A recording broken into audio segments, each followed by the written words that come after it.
오늘 말씀을 보도록 하겠습니다. 10절 말씀을 보면 이 구원에 관하여는, 이 구원은 하나님이 우리에게 주신 은혜를 믿음으로 구원에 이르게 되는 겁니다. 여러분들에게 하나님이 은혜를 여러 각도로 주실 것입니다. 그 은혜를 믿음으로 구원에 이르는 축복이 여러분의 것이 되어지기를 바랍니다. 이 구원이라는 것은 궁극적으로 영혼이 구원받아 천국 가는 게 핵심입니다. 그러나 이 구원은 하나만 얘기하는 게 아니라 전체를 얘기합니다. 작은 거로부터 큰 것까지 다 얘기하는 거고, 우리 과거 문제, 현재 문제, 미래 문제까지도 다 포함이 되는 겁니다. 또 우리의 육신적인 문제, 정신적인 문제, 영적인 문제도 다 포함이 됩니다. 또 우리 개인적인 문제, 가정적인 문제, 우리의 모든 것들이 다 포함이 됩니다. 그래서 주 예수를 믿으라, 그리하면 너와 내 집이 구원을 얻으리라. 다 포함이 되는 거예요. 우리의 작은 문제로부터 큰 문제까지 다 포함이 돼요. 자질구레한 집안에서 일어난 일들도 다 우리가 믿음으로 기도하면 하나님이 구원해 주실 줄로 믿습니다. 정말 자녀들의 문제, 자녀들의 영혼 문제도 하나님께 기도하면 그 영혼을 살리는 축복이 우리에게 임하게 될 줄로 믿습니다. 이 구원은 모든 것이 다 포함이 돼. 여러분들 로마서 8장 30절 말씀을 보면 하나님이 우리를 정하시고 부르시고 의롭게 하시고 영화롭게 하신다, 이렇게 말씀을 주셨어요. 그 말씀은 뭐냐면 하나님 우리를 택하셔서 구원해 주시려고 다 정해 놓으셨다 이거예요. 그리고는 우리에게 가장 적절할 때 하나님 우리를 불러주신 거예요. 그때 우리가 예수를 믿게 되는 거고, 그리고 예수님 십자가로 죄 용서받아서 의롭게 돼서 이제 후로는 하늘나라에서 영화로운 축복이 우리에게 임하게 되는 줄로 믿습니다. 이 모든 것이 다 하나님이 오신 거니까 하나님의 은혜예요. 그 믿음으로 말미암아 우리가 구원에 이르게 되는 겁니다. 그러니까 여러분들이 이 새벽 기도도 하나님이 정하시고 여러분이 기도하러 나온 건 부르신 거예요. 이 새벽 기도에 예수님의 십자가 능력을 경험해서 하나님 받을 합당한 의로운 자가 돼서 여러분이 영화로운 축복을 받는 복이 여러분 임하게 될 줄로 믿습니다. 이 모든 은혜를 믿음으로 우리가 구원에 이르게 되는 거란 말이에요. 그 다음 말씀을 보면 너희에게 임할 은혜를 예언하던 선지자들이, 이 선지자들 예언하는, 우리가 주로 이제 구약의 선지자들, 또 신약의 말씀을 기록한 분들도 선지자로 볼 수 있죠. 하나님의 말씀을 기록된 그 선지자들이 연구하고 부지런히 살펴서 이렇게 돼 있단 말이에요. 이걸 보니까 우리도 이게 하나님이 은혜를 주시면 이 말씀을 통해 자꾸 연구하고 살필 필요가 있다. 여러분들이 하나님의 말씀을 듣고 개인적으로 보고 묵상할 때도 항상 말씀을 살피고 연구할 필요가 있는 거예요. 그러니까 여러분들이 성경 공부를 좀 잘 하시고 또 개인적으로 말씀을 자꾸 이렇게 담아놓고 그걸 연구하고 살필 필요가 있어요. 성경에 대한 지식이 느는 것도 소중하고, 지식은 알아야 모두 하는 거니까 지식이 느는 게 소중하지만 그 지식이 느는 걸로만 끝나서는 안 되고 그 지식이 나의 삶에 그대로 이루어지는 축복을 경험해야 돼. 그래서 여러분들이 말씀을 볼 때 나에게 주시는 말씀이 뭔가, 오늘도 나에게 주시는 말씀이 뭔가, 이런 사모의 마음을 가지고 살피고 연구하면 하나님이 여러분에게 그 주시는 말씀이 있어. 내가 그동안 고민하고 갈등하고 이거 어떻게 했으면 좋겠나 그랬더니 이렇게 하라는 거로구나. 이렇게 해주시려고 그러는 거로구나. 날 보러 이렇게 하면 내가 이렇게 해야 되겠구나. 이런 은혜가 우리에게 임하게 되고, 그것이 이제 하나님 믿음을 선물 주실 때, 그 말씀을 붙들 때 그 선물을 우리가 받게 된단 말이에요. 그러면 그 말씀은 하나님의 약속이니까 꼭 이루어지고, 그 말씀을 믿는 자에게는 하나의 은혜 베풀어 주시니까 그 말씀대로 승리의 축복이 우리에게 되는 줄로 믿습니다. 자, 그리고는 11절 말씀을 자기 속에 계신 그리스도 영이 그 말씀을 살피고 연구할 때 이게 성령님이 역사를 해. 성령님이 역사할 때 바로 이게 나한테 주시는 말씀이구나. 이 말씀은 꼭 이루어지겠구나. 이게 다 믿음이 생기는 거예요. 그래서 여러분들이 이 말씀을 우리가 듣거나 말씀을 볼 때는 기도를 하는데 어떤 기도를 하느냐 하면 성령님이 오셔서 나에게 역사하여 주시옵소서. 성령님이 이 말씀을 통해 오늘 나한테 주신 말씀을 내가 붙들게 하여 주시옵소서. 또 그 말씀도 이게 성령의 감동에만 흔들리지 않는 믿음으로 그 말씀 붙들고 이루어질 줄로 믿고 그 말씀대로 또 순종하게 되거든요. 그러니까 성령님이 항상 나에게 머물러서 나를 주장하시고 인도하시고 세워 주시옵소서. 이렇게 성령님께 도움을 요청할 수 있는 여러분들이 되어지길 바랍니다. 말씀을 이렇게 딱 붙들 때 보면 내가 이 말씀대로 살기도 감당하기도 어렵겠다 이런 마음이 있으면 우리가 포기하고 내려놓을 수가 있어요. 근데 성령의 감동 주면 그게 된다고 믿는단 말이에요. 그러니까 여러분 베드로가 말입니다. 예수님이 물 위를 걸어올 때에 주님이시면 나를 명해서 이 물 위를 걷게 달라니까 오라고 그래가지고 물 위를 걸었잖아요. 여러분들 모르나?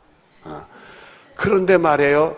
주님 바라보고 주님 말씀 붙들고 믿음의 성령의 감동이 생기니까 물 위를 걷는다는 용기도 생겼잖아요. 여러분 우리도요 성령의 감동하면 안 될 일이 될 거라고 믿어진단 말이에요. 될 거라고 믿어진단 말이에요. 그런데 성령의 감동했으면 에이고 예수님은 걷지만 내가 물 위를 걷나 하니까 아예 날 보러 오라는 소리도 우리는 안 한단 말이에요. 그게 믿음이 없으니까 성령의 감동이 되면 그 말씀이 다 이루어질 줄로 믿어요.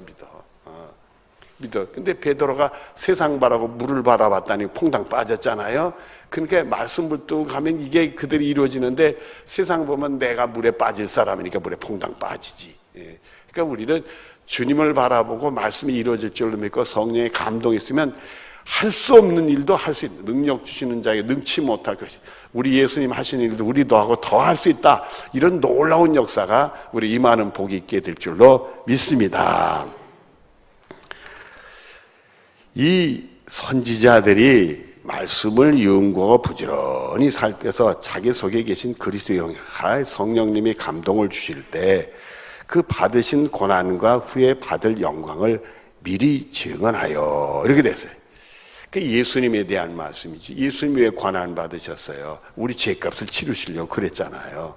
결국 예수님의 십자가를 통해 우리의 죄 문제 해결돼서 구원하는 것에 대해서 이 연구가 살피고 성령이 감도니까 맞아. 우리 예수님이 땅에 오셔서 우리 죄값을 십자가에 고난 받으셨구나.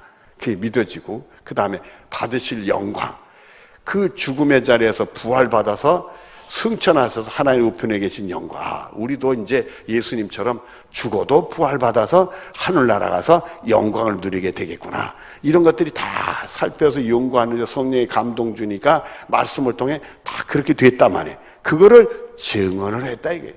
그러니까 여러분 하나님 말씀을 통해서 예수님을 알게 되고 그 예수님의 고난 십자가의 능력도 알게 되고 그의 부활의 능력으로 우리도 다 이 다음에 영광 중에 드러나는 이런 것도 다 하는 축복이 우리들의 것이 되는 복이 있게 될 줄로 믿습니다. 그리고는 누구를 또는 어떤 때를 지시하는지 상고하니라. 누구겠어요? 우리지. 우리가 하나님께서 택하시고 불러주셔서 이 자리에 있고 기도하게 되는 거 아니겠어요? 다 누구를 내가 어쩌다 이렇게 예수 믿고 이 자리에 왔나? 왜 그래서 하나님이 그걸 불러서 그 때가 있단 말이에요. 응? 그 때 이렇게 다 말씀을 보면 그게 바로 오늘 나에게 앞으로 어떻게 할 걸 이걸 다 보여주시는 거예요. 누구에게? 나에게. 이런 것들이 다 어느 때 이렇게 다 보여주신단 말이에요. 그래서 우리 자녀가 예수를 제대로 안 믿어. 그 자녀가 예수 믿기 위해서 기도를 합니다. 그러면 우리가 간절히 기도하면 하나님, 내 자녀 하나님이 택해서 꼭 예수 믿게 해주시는구나. 이런 확신을 우리에게 심어주기도 하고 말이에요. 복음 말에 있는 게 아니라 큰 확신이 있으니까 성령의 감동으로 큰 확신을 우리가 심어주고 말이에요. 그리고 그때 하나님 때 그 아이들을 착 불러서 예수 믿고. 그러게 저도요. 그 어릴 때 뭐 알겠어요? 어머니 손잡고 교회 다니는 게 내가 할 일이지. 근데 요게 어머니 감시 눈을 벗어나니까 뭐 했어요? 세상 친구들하고 날날날하고 돌아다녔지. 근데 그러니까 어머니는 마음이 상하셔가지고 늘 하나님께 이 아들이 돌아오기를 바라고 기도를 하는 거지. 근데 저는 그걸 뭘 알기나 하겠어요? 날날날하고 다녀고 그랬지. 근데 나중에 때가 되니까 하나님이 콱 심어가지고 그냥 교회에 오니까 천국같이 그냥 다 이렇게 보이더라고요. 전에도 얘기했지만 막상 보니까 천국은 아니더라고. 근데 제 눈에는 다 천국같이 보이고 교우들이 다 천사같이 보여. 옆에 계신 분이 천사 올시다. 한번 그 천사 얼굴도 한번 쳐다봐요. 천사예요, 천사.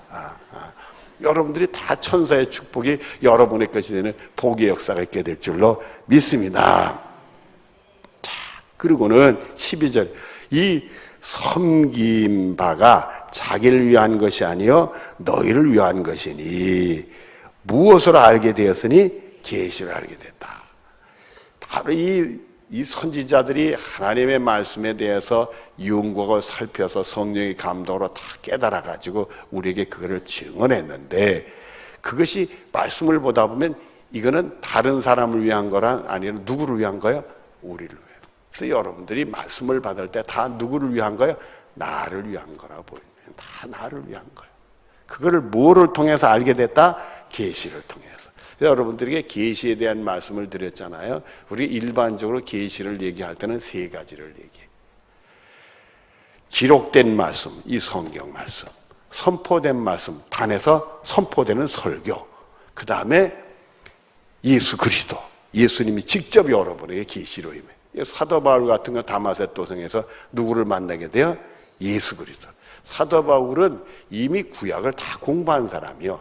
말씀을 보고 연구를 했지만은 계시가 임하지 않으니까 그 말씀이 예수님에 대해서 말씀하는 걸 몰랐지. 근데 예수님이 직접 오시니까 그 말씀이 또르르 풀려지게 된 거지. 내가 알지 못할 때 정말 죄인 중에 괴수 노릇했지만 이 계시가 성령이 감동해서 계시하는 순간 예수 그리스도를 만나게 되고, 그리고 여러분 사도 바울이 예수님을 만나는 순간에 그의 일행들이 있었는데 일행들이 사도 바울에게 어떤 일이 일어나는 것을 느끼긴 했지만 그분이 예수님이라는 걸 알았을까요? 몰랐을까요? 몰랐어. 사도 바울만 만난 거예요. 이 부활의 예수님이 영으로 사도 바울을 찾아온 거예요. 여러분들이 여기 다 같이 기도해도 여러분이 예수님을 정말 기도 중에 분명히 만나는 사람이 있을 수 있어요. 옆 사람 만나는데 나는 못 만날 수 있어요. 나는 만나는데 옆 사람은 못 만날 수 있어요. 제가 처음으로 주님의 음성을 들었는데 친구하고 저하고 둘이서 열심히 기도를 했어요. 그 친구는 참 목소리도 좋고 근사하게 기도하는데 전 기도할 줄도 몰라가지고 기도하다가 눈치를 봐요. 이 친구 계속 기도하나 눈치를 보니까 계속 기도해. 나는 그냥 기도줄이 짧은지 기도하다가 똑똑 끊어지고 자꾸 딴 생각이 집어들고 이렇게 기도하든 뭐 이런 생각만 자꾸 들었는데 막상 주님의 음성 들은 건 저의 올시다. 하나님 그때 저한테 은혜 주시려고 말이에요. 그 친구는 못 듣는데 나 혼자 들었어요. 그래서 내가 벌떡 일어나서 바로 옆에 앉았었어요. 벌떡 일어나가지고 막 뭐라고 그러니까 이놈이 기도하다 말고 눈을 뜨고 나를 쳐다봐요. 제가 왜 저러나 하는 표정으로 쳐다보는 거예요. 여러분들 주님이 여러분에게 찾아오신다고요. 정말 우리에게 계시가 임한단 말이에요. 말씀을 들을 때 우리는 주님의 음성을 들을 수가 있단 말이에요. 여러분이 기도하면서 예수님을 만날 수 있단 말이에요. 이번 특별 새벽 기도에 그런 은혜가 있어서 의심하는 믿음이 약해진 믿음이 아니라 확고한 믿음으로 승리할 수 있는 여러분들이 되어지기를 바랍니다. 자, 그 다음 말씀을 보면은 이것은 하늘로부터 오시는 무엇을 힘입어 복음을 전하는 자들 너에게 알린 것이요. 항상 이 성령의 역사해야 돼. 그래야 하나님이 오는 거지 우리가 할 수 없어요. 은혜를 믿는 것도 다 성령의 역사하는 거고 말씀을 통해 계시를 받고 기도를 통해 계시를 받을 때도 다 성령의 역사하는 거예요. 성령의 역사. 이 복음을 전하는 사람들에게 우리가 들으면서 믿음이 생긴다고 했는데 듣는다고 다 믿음이 생기나요? 예수 믿으라고 해서 다 예수님의 기도하라고 다 기도를 하나요? 아니지 않습니까? 들을 때 이 성령의 역사하면 아이고 나를 예수님이 오셨구나. 나에게 기도하라고 그러는구나. 그런 은혜가 오는 거예요. 우리가 별것도 아니잖아요. 뭐 성경에 있는 얘기도 아니지만 그저 제 눈에 다 교우들이 천사를 보였다고 그랬잖아요. 그러니까 여러분들에게 서로 옆에 계신 분이 천사일 거다 하고 쳐다보니까 정말 천사일까 하고 쳐다볼 수도 있겠지만 어떤 사람은 한 사람 이 중에서도 정말 옆에 계신 분이 천사처럼 느낄 수 있다는 말이에요. 하나님이 그런 은혜를 주시면 그런 현상이 생길 수 있다는 말이에요. 여러분들 주의 은혜라는 것은 꼭 공기 같아가지고 그냥 오는 것이지 뭐 특정하게 뭐 이렇게 생각하지 마세요. 언제든지 우리의 심령의 문이 열리는 순간에 주님이 우리에게 임하는 축복이 임하게 될 줄로 믿습니다. 오늘 기도도 여러분 기대를 가지고 소망을 가지고 기도해. 주님이 분명히 나에게 찾아올 거다. 이런 소망을 가지고 기도해서 여러분들이 꼭 하나님의 은혜를 경험하는 복이 있어지기를 바랍니다. 자, 천사들도 살펴보기를 원하는 것이라. 자, 13절 말씀입니다. 그러므로 너희는 마음에 무엇을 동이고 허리를 착 동여 매잔 말이에요. 저도요 설교하기 전에 허리끈을 착 돌겨 맵니다. 그러니까 여러분들도 기도하면서 허리끈을 탁 돌겨 매고 주여 저에게 기도의 영을 부어주시고 제 기도를 꼭 들어 응답해 주시옵소서. 허리를 동이고 그 다음에 근신하여 혹시 곁길로 가지 않도록 주님 안에 그래 똑바로 갈 수 있도록. 여러분 똑바로 가야지 목표가 빗나가면 틀리는 거예요. 죄라는 것은 빗나간 거거든. 그러니까 우리는 주님을 향해 똑바로 가야 되는 거예요. 똑바로 가야 되는 거예요. 똑바로 가게 내 마음을 근신해서 예수 그리스도에 나타나실 때 우리 예수님이 이 땅에 오시는 그 순간 개인적으로 이 새벽 기도의 나이가 찾아오는 그때에 너희가 가져주신 은혜를 온전히 바랄지어다. 예수님이 틀림없이 이 땅에 재림하실 거예요. 그 심판날이 되고 그날은 우린 구원의 날이 되지만 오늘 우리 이 계룡장의 특별 새벽기도 이 자리에도 주님이 우리들에게 오실 것이요. 그때 주실 은혜를 기대하면서 우리는 기도를 하는 거예요. 여러분 이 기도라는 것은 기자 행렬이요. 기자다. 이 기도는 기도. 그래서 우리가 이 기도를 하는 것은 기다리고 기대하시고 기다리며 기도한다 이렇게 돼 있어요. 그러니까 여러분들이 기도할 땐 기대를 하시란 말이에요. 기대를 하시란 말이에요. 나 같은 게 기도하면 주님 이런 소리 하면 안 되는 게 마음속에 그런 거니 예수 이름을 외치고 주님이 내 기도를 꼭 들어주실 거야. 이 기대감을 가지란 말이에요. 또 기도 한 번 하고 해놓고선 됐나 이러면 안 된단 말이에요. 기다리란 말이에요. 인내로서 구원에 이르는 거니까 또 기도하고 안 되면 또 기도하고 안 되면 또 기도하고 그렇게 해서 결국 기도해서 기도의 승리를 경험할 수 있는 여러분들이 되어지기를 바랍니다. 자, 눈을 감으십시다.